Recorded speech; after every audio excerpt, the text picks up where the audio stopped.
What's going on, everybody? Welcome back to another episode of the FF Ballbusters podcast. Thank you for joining us. My name is Eric. That's my co host, Will. And today we're going to be diving back into the 2024 NFL draft class. Now that the Dynasty offseason is officially upon us, we are going to be going through rankings and tiers of each individual position in this class through the next week or so, a week or two. But today we are going to start with the wide receivers, probably the most exciting position and certainly the deepest position in this entire draft class. So I'm really excited to get into it. But real quickly, before we do, Will, do you have anything to say to the people? Absolutely. You guys have been doing a great job showing support. We finally hit 1,000 subscribers. I know that's not the announcement, but I'm just super happy that we're there and we want to keep that momentum going. So make sure you guys do all that great YouTube stuff. Hit that subscribe button, hit that like button, and let us know down in the comments if you agree or disagree with any of our rankings because we know rankings and tiers can get a little bit spicy. But with that being said, ready to get into this one. Absolutely. Let's kick it off here with the S tier. We'll start at the top. And I think we've come to an agreement that we do have two guys in this tier. It's going to be Marvin Harrison Jr. and Malik Neighbors. I think there's probably going to be a little bit of pushback on that. I think some people probably believe Marvin Harrison Jr. believes to be in a tier of his own. And I wouldn't necessarily have like a strong argument against that. I could see that. But I'm just really infatuated with what I've seen from Malik Neighbors and him as a prospect. I think he's one of the most complete receivers, if not the most complete receiver in this draft class. But I'm curious on your take here and what you think about these guys. Yeah, so obviously Marvin Harrison Jr., we've been talking about him for years at this point, and he's kind of got the athletic profile, he's got the build, and he's got the production to go along with all of that. So all of that is completely founded. He's the son of Marvin Harrison, obviously, Colts Hall of Famer. And in Ohio State, he got like almost 2,500 receiving yards and 26 touchdowns in just 2 seasons. So he's got the elite production to go along with that. The reason why I feel like Neighbors is up here as well is because he has been one of the most productive wide receivers in college history. He broke the LSU record for all-time receiving yards, which means he beat Jamar Chase and Justin Jefferson's record. So Yeah. to say he doesn't have the production profile to kind of match up with Marvin Harrison, it's a little naive. And also, there's a lot of people out there who believe that he should have been the Biletnikoff winner this year. Marvin Harrison Oh, kind yeah. of got it because he should have won it the year prior. That's Yeah. a whole other conversation. But to say that Malik Neighbors doesn't belong up here in this tier, I don't believe that. I feel like depending on the landing spot for sure, he could vault up Dynasty wide receiver rankings. He could be easily top 12 if he were to land in the right place. So honestly, I love Malik Neighbors up here with MHJ. I think the ceiling is there, especially with a great landing spot for him. Yeah. I mean, landing spot and combine and all that stuff is going Hmm. to affect these rankings and tiers. That's something that we should preface before we go. Absolutely. Obviously, a lot of things are going to change between now and April. Um, But I think top 12 might be conservative. I think Malik Neighbors is going to be comfortably inside the top 10 as soon as he gets drafted. I think he's really that good. Marvin Harrison Jr. is still my wide receiver one. I think he has the higher upside, the higher ceiling, just based on the frame, the body type, the athletic ability, and also his ability to play above the rim. The ball tracking, the vertical playmaking, the 50-50 balls. Hmm. Not necessarily Malik Neighbors' best trait, although he can do that too. But I do think Malik Neighbors kind of fits the new NFL prototype. Like Hmm. the Alpha X receiver, that big body guy on the outside, is still very sought after, as you can see by Marvin Harrison Jr. But Neighbors is kind of in that same realm as like Garrett Wilson, Justin Jefferson, Stephon Diggs, where those guys can easily be a team's wide receiver one for years and years and years. So yeah, I think he fits that same mold, and that's why I have him up here in tier one. Yeah, I absolutely agree. And with Marvin Harrison Jr., obviously, he's going to rank pretty high as soon as he gets into the league. Like he's going to be top five at the very least. Top five is conservative. Yeah. Some people would argue whether you have wherever you have CD Lamb, he's going to be somewhere in that mix as well, 3 or 4. So it's just it's so exciting to see two guys come into the league that are going to be this good this early. This draft is so top heavy, not just at the wide receiver position, but across the board. It's going to be exciting talking about all these different rankings. I hope you guys buckle up and get ready for it. But that'll do it for S tier. Let's move on to A tier. And I think we're going to be pretty consensus together in agreement throughout Hmm. most of this. This is going to be a single guy in this tier. It's going to be Rome Odunze by himself. Um, Rome is an interesting case. I've seen people put him in the conversation with Malik Neighbors, and some people have him as the wide receiver 2 in this class. I've seen some people talk about him in the same realm as like the B tier guys that we'll get to in a second. But I think he fits right in between. I think he's an incredibly savvy route runner. He's not quite the same separator, at least on tape visually, as like a Malik Neighbors or Marvin Harrison Jr., where he's just creating miles of space. But I think he has that kind of tempo and pacing ability when he's running routes to create that late separation where it counts. And obviously, he's got the big body, the 50-50 balls. He makes those highlight reel catches and stuff like that. So he's really exciting to watch.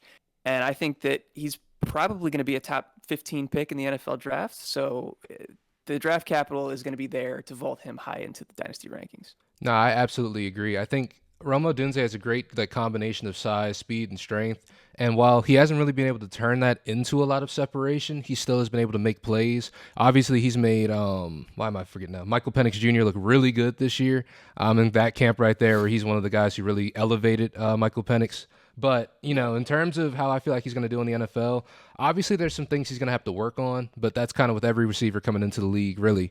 But I think that, like you said, he's got the profile and he's got, you know, just the athleticism to really carry him through a lot of those troubles that he has.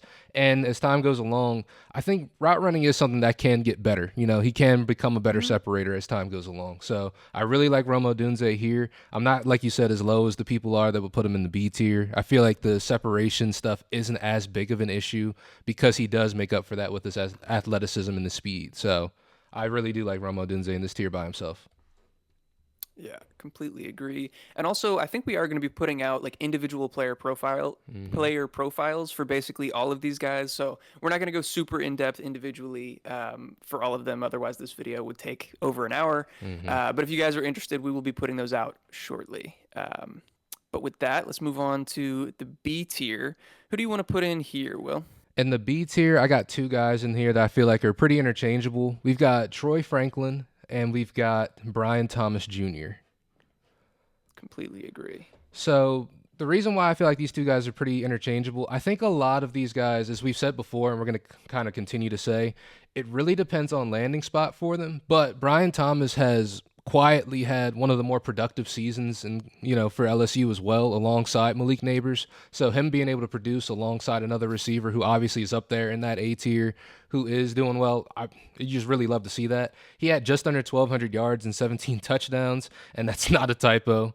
That's not even anything crazy. That's really 17 touchdowns. That's insane. And it really was a breakout season for him. So I feel like if his route running can develop a little bit more, he really can be a problem in the league.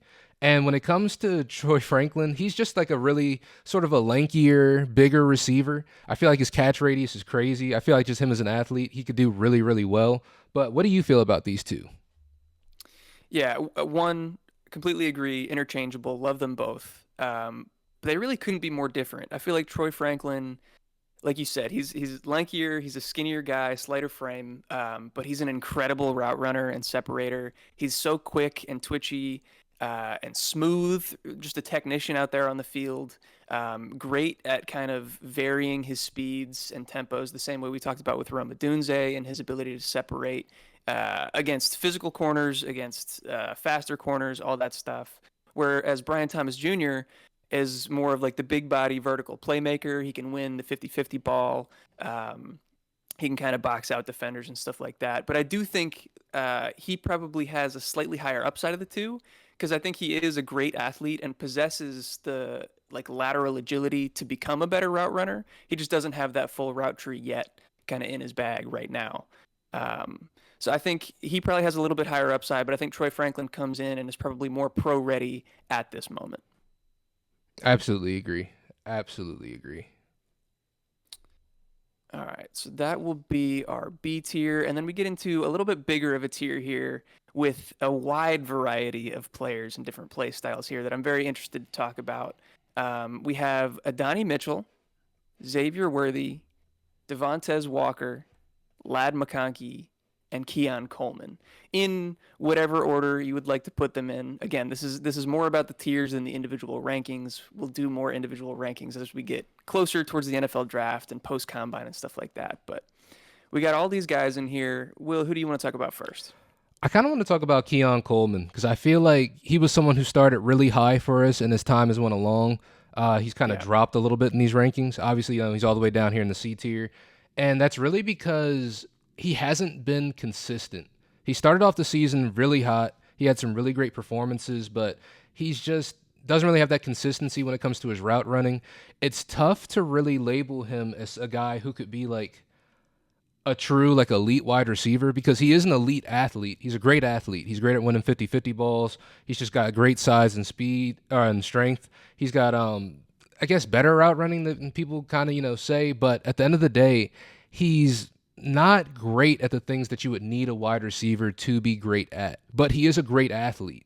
So if anyone is able to take that and sort of cultivate that into a wide receiver in the NFL, he could be someone who's really good and could last for years. But, it's tough because that consistency just wasn't really there.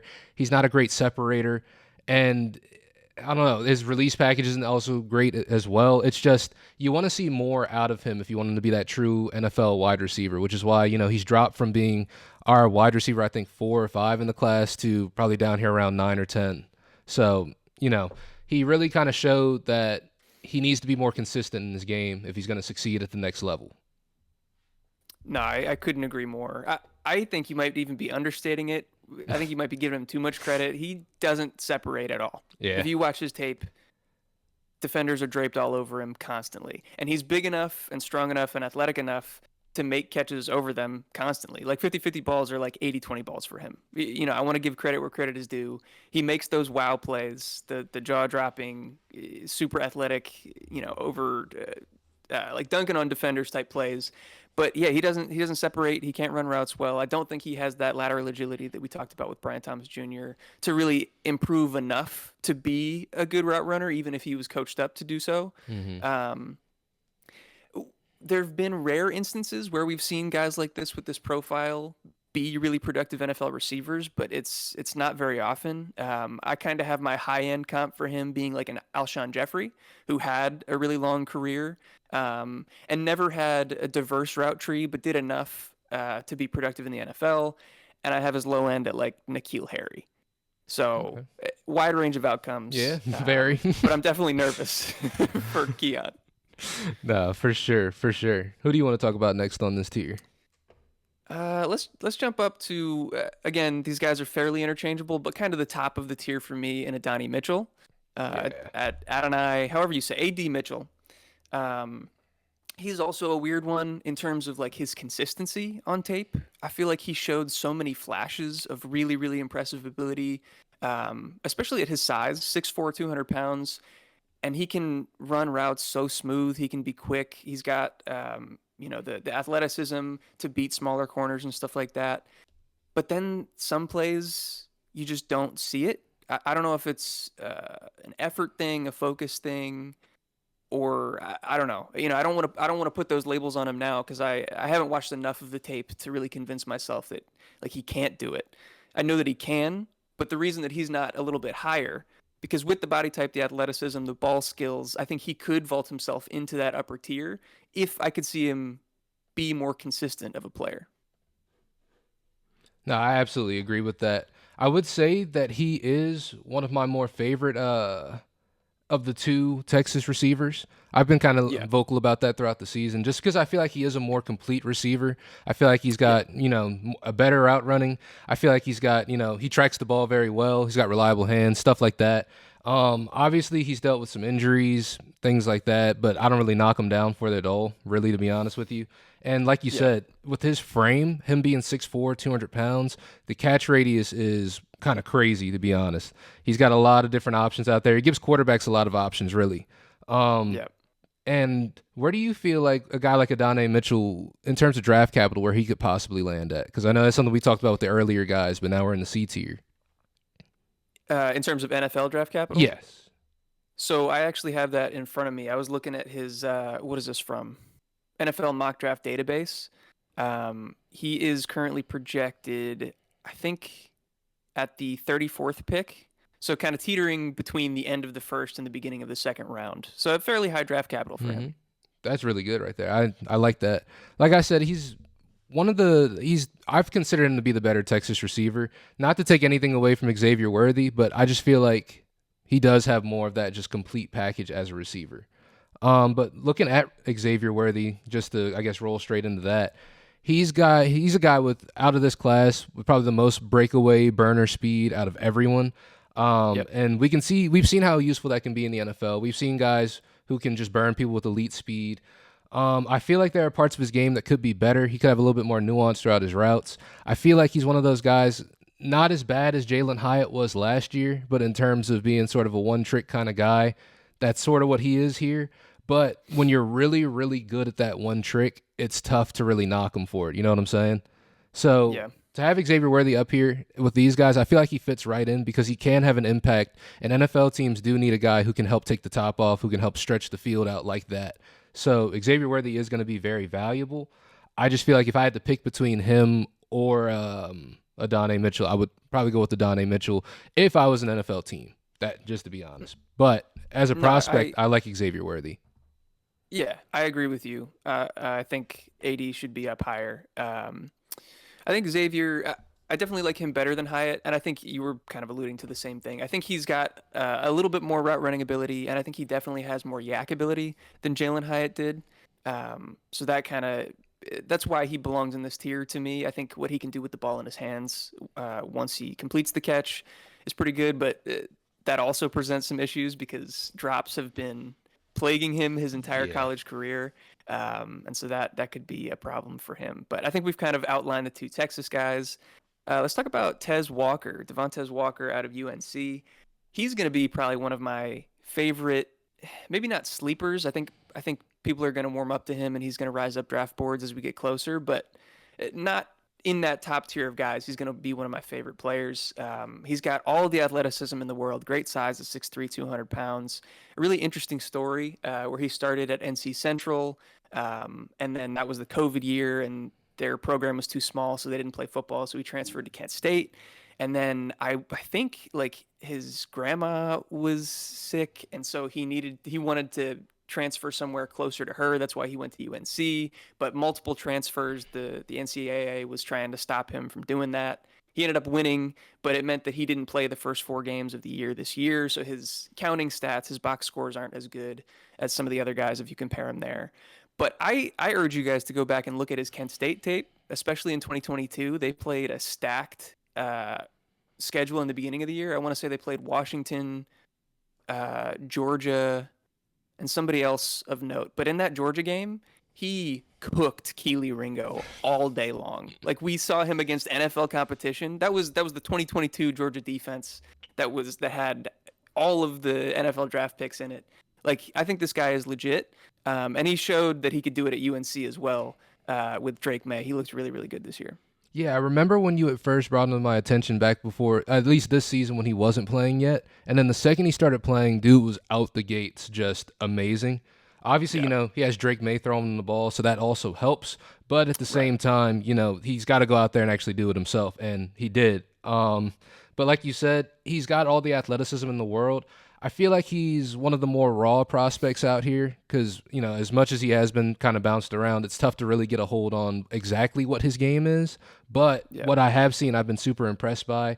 And like you said, he could be one of the better, values in drafts by the time we get there, depending on how the combine goes. Because like you said, everybody can move around this list, and people are going to end up moving around in this list. For But sure. in terms of prospects, I feel like, he has a pretty high ceiling.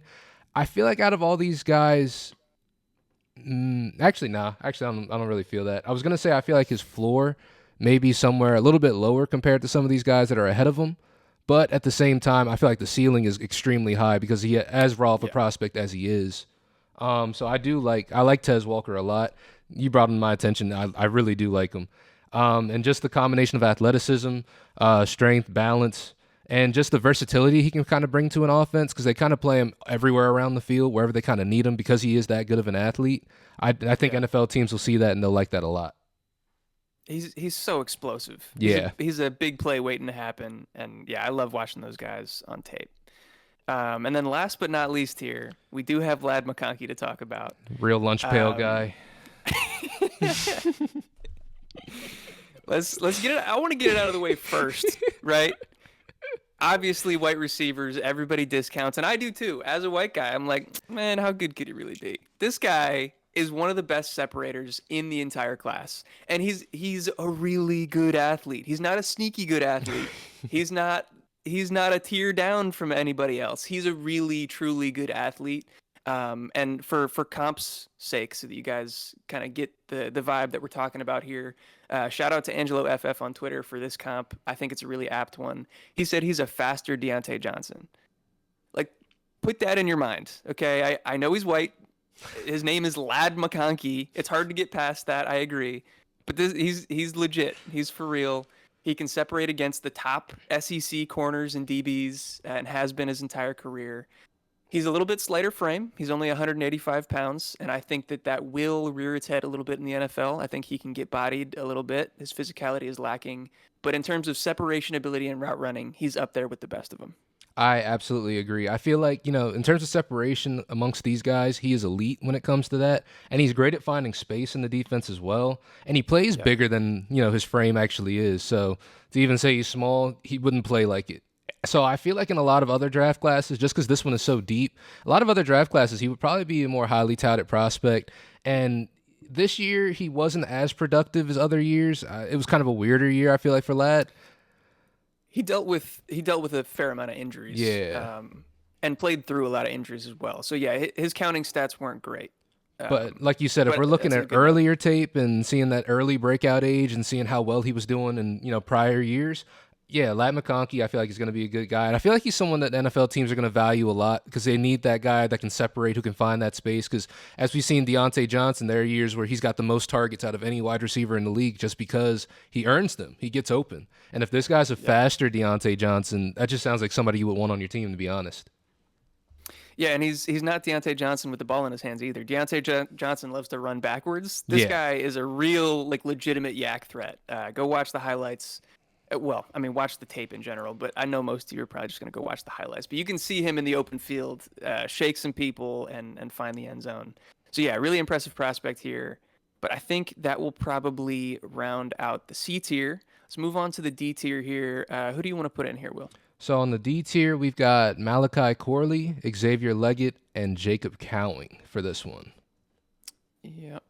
I'm going to go ahead and throw them up here. And we can get into a discussion. Which one of these guys do you want to talk about first? I want to talk about Leggett. I think some people are going to be a little bit upset that he wasn't in the tier above.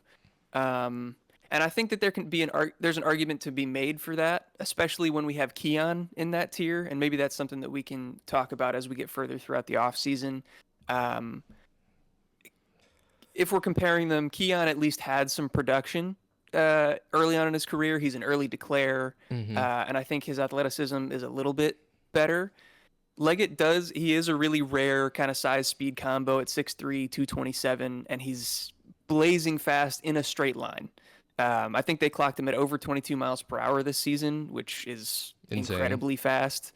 I don't think he really has a ton of lateral agility, and he's talking about raw prospects. I think he really is one of the most raw prospects, and for good reason.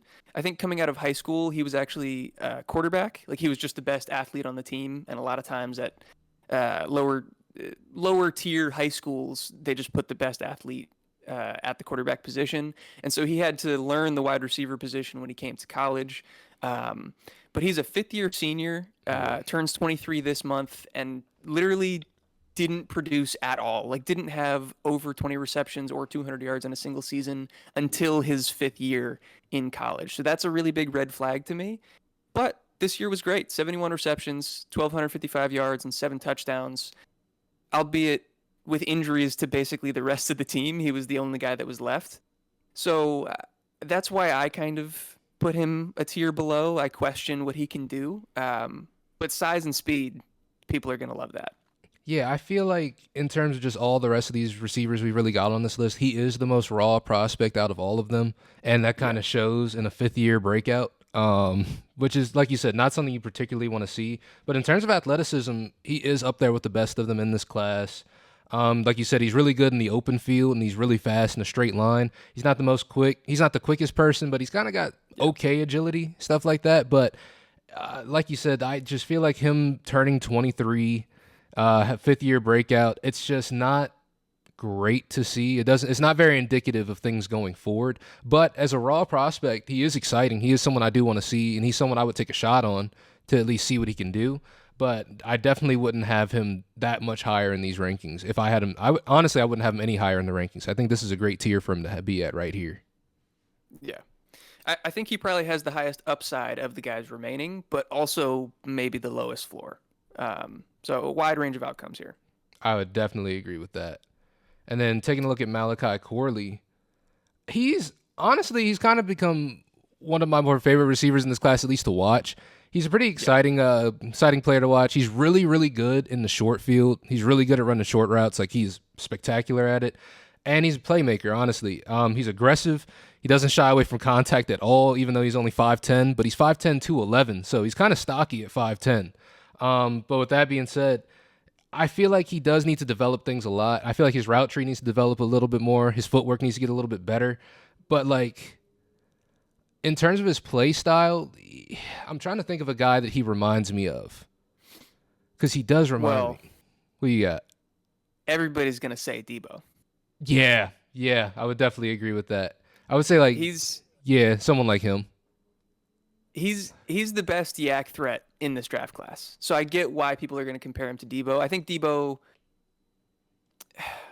it's not like he had a diverse route tree and he was a great route runner coming out of South Carolina, but I No. think he was more advanced than Corley is right now. Corley's another guy that's still kind of learning the position. He was actually recruited as a cornerback and Mm. then was immediately converted to running back when he got to Western Kentucky, uh, and then converted again to wide receiver.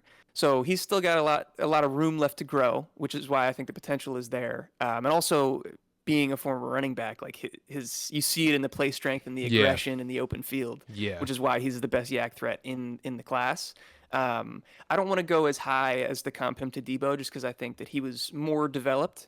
But I think that's kind of the realm. Like that's what people should be thinking about. He's like a poor man's Debo at the moment. Yeah, Like a poor man's yeah, Debo. But like you said, you can.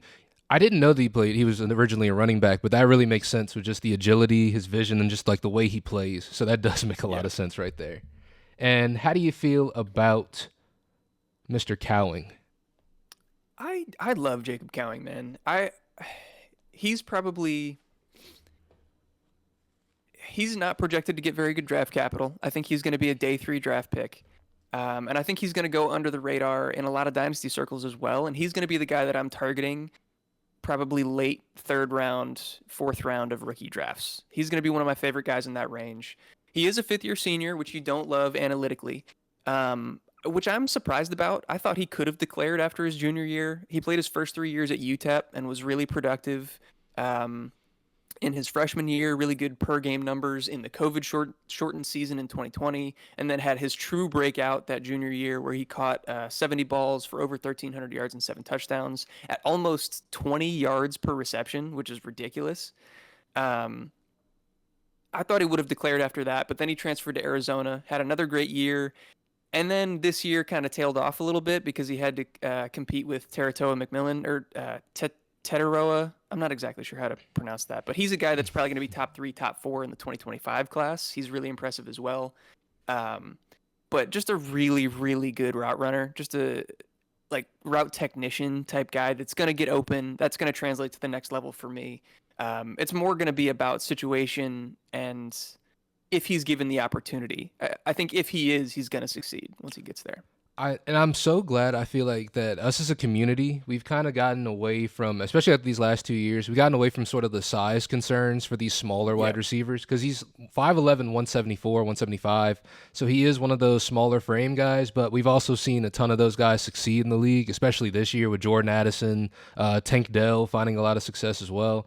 In terms of durability, who knows? But at the end of the day, they are out there at least getting it done when they're on the field. And this is a guy, like you said, depending on the landing spot, I could see him making an impact pretty early. Yeah, absolutely. All right, so that'll do it for the D tier. And then, this was supposed to be like a top 15, and then it kind of ended up being top 20-ish. But we have our E tier guys here.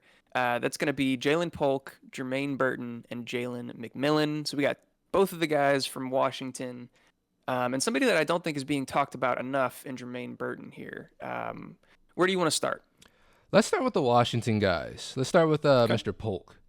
So taking a look at them, obviously, they're playing behind Rome Odunze, but they were also pretty productive throughout the season as well. And a lot of people, I've seen a lot of talk about Jalen McMillan as well, especially in the Discord. If you guys haven't joined that, check the link down in the description. But there's a good Yeah. amount of talk in the Discord that we're talking about Jalen McMillan and how he could be one of the best values in drafts. Because he's a guy who's going to kind of go under the radar depending on how the combine goes, but he was still extremely productive in college. Just taking a look at the profiles for Jalen Polk, 6'2", 204. I feel like that's great size for a wide receiver. He's got a pretty good route tree as well, good catch radius. He doesn't really have like the high-end speed that you would be looking for in a receiver, but he's just very, steady as a receiver, very reliable as a receiver. He could do better contested catches, stuff like that. But in terms of him as a player, what do you got for that one? Well, I think that's more so the strength of his game. I think Contested catches? I think him in the middle of the field, he's a dog. Like Okay. his play strength is what I'm most impressed by. I think you made a good point that he's not going to be the most athletic prospect. He's got good size, but he doesn't have the straight line speed. He's not great in the open field. But I think, if you need somebody to catch a dig on 3rd and 10 and pick up the first down after getting hit by a middle linebacker, like this is the guy that you're going to bet on. Um, so yeah, that's kind of where I saw his strength being. Okay. But the athleticism and stuff like that is what's going to hold him back. No, and that's completely fair. I think that he's good at a lot of things. He's not really elite at anything, but I do feel Yeah. like you said, I feel like he is a great prospect. And Jalen McMillan just himself, he's somebody who's going to fly under a lot of radars. He's 22 years old at this point. But I don't know how to describe it. Would you be able to put it into words, Jalen McMillan as a prospect? It's definitely an interesting one. He dealt with a lot of injuries throughout his career, so it's tough to look at the season-long stats and be that impressed. He's definitely a slot guy. I think he's a really smooth route runner. I think he's savvy. He's nuanced in that aspect of his game. I think he definitely succeeds more so in the short and intermediate areas.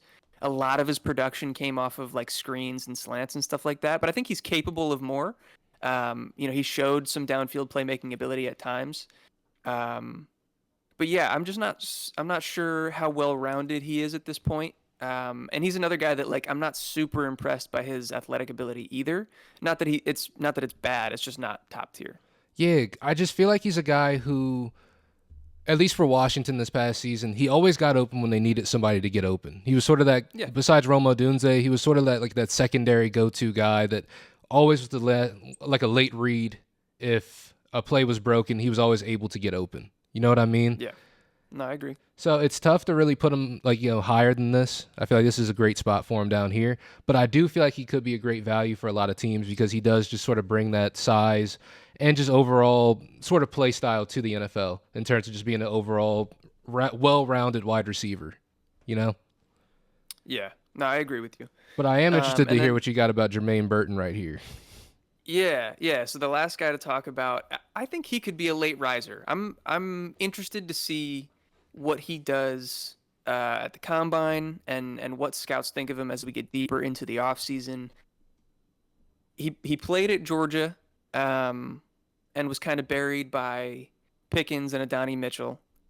Transferred to Alabama, and then just didn't have the quarterback play. And so like the box scores, the counting stats aren't great for him. But looking at his tape, he's really impressive to me as a mover. Like he's got really good route running ability. Is really technical. And I think athletically he's more impressive than I think a lot of people give him credit for. He's got the great straight line speed, but I think he's really twitchy and agile as well. He looked good with the ball in his hands. I think he could rise up lists as we go. But it's another situation where like it all depends on draft capital and situation landing spot because if he doesn't get the opportunity, none of this matters. Yeah, it's just like you said, it's tough to really say that we got a good look at Jermaine Burton and what he can do just because of the quarterback play and how Alabama's kind of structured that team. Yeah. Um, but I think, like you said, in terms of just like he's a solid route runner. He's kind of just solid all around. I just want to see what he can really do. And I think the combine will be a great opportunity, like you said, for him to kind of raise his draft stock a little bit, kind of bring a name to himself. Because in terms of production and just taking a look at just counting stats, it's not the greatest thing in the world. But like you said, it's tough when you're at Alabama. You know, Jalen Milroe, whatever you want to say about him as a quarterback, it's just Yeah. not, yeah, it's tough to really get a gauge for how good he is, but still being able to find 8 touchdowns in that season, 39 catches, almost 800 yards. I'd say there is something to look at here for sure. I think Yeah. he fits in well And with these guys. and I should note he was at Alabama for 2 years, so he did have Bryce Young for a year. So I can't knock the That is quarterback true. play in total. People are going to bring that up, and I want to acknowledge he probably could have produced better that year, whatever the circumstances were that led him not to. That's probably why we're talking about him down here instead of up a little bit higher. But I really liked the tape and what I saw from him. So yeah, we'll have to see where he tests athletically for sure. Um, so that'll be our top what 16. 16 right there. And then I just wanted to bring up these guys' names in the honorable mention, guys to have on your radar for those late round picks when it comes to your rookie drafts. We got guys like Brendan Rice, Jerry Rice's son out of USC, Jamari Thrash from Louisville, Johnny Wilson, the Oh my 6'7", God. 230-pound monster that still hasn't really learned how to catch consistently. But if he could, he'd be amazing. Oh yeah. And then Roman Wilson out of Michigan, the kind of smaller speedster. Just guys that you should have on your radar. Be aware of who they are. If you feel so inclined, look into their tape, look into their stats and analytics and stuff like that. Guys that I liked from this class that just didn't quite make the cut with the rest of these guys. Absolutely. I can't wait to see the comments talking shit about you guys didn't put Johnny Wilson in there, man. He's fucking 6'7". I can't wait. I can't wait. But with that being said, that is going to round out our list. So, like we said at the top of the video, make sure you guys do all that great YouTube stuff. You know, hit that subscribe button, hit that like button.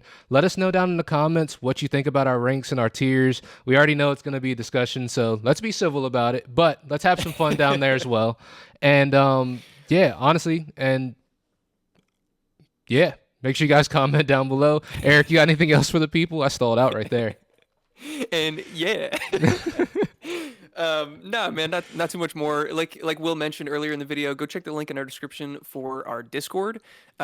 Shit, whoa, things are popping off over there. People are getting really excited about this 2024 draft class. Man, we are stumbling out the gates to end this thing. But yeah, we would love it if you guys could join our community over there and also check the links to our sponsors, both CMG and yeah, he's wearing the Choice Music Group right now, and Do Numbers. If you're interested in some cool apparel, t-shirts, hoodies, hats, any sort of merch like that, you can use the code down there for a discount. But I think that's all we got. So as always, if you stuck with us till the end, we love you, and we will catch you in the next video. Peace. Peace.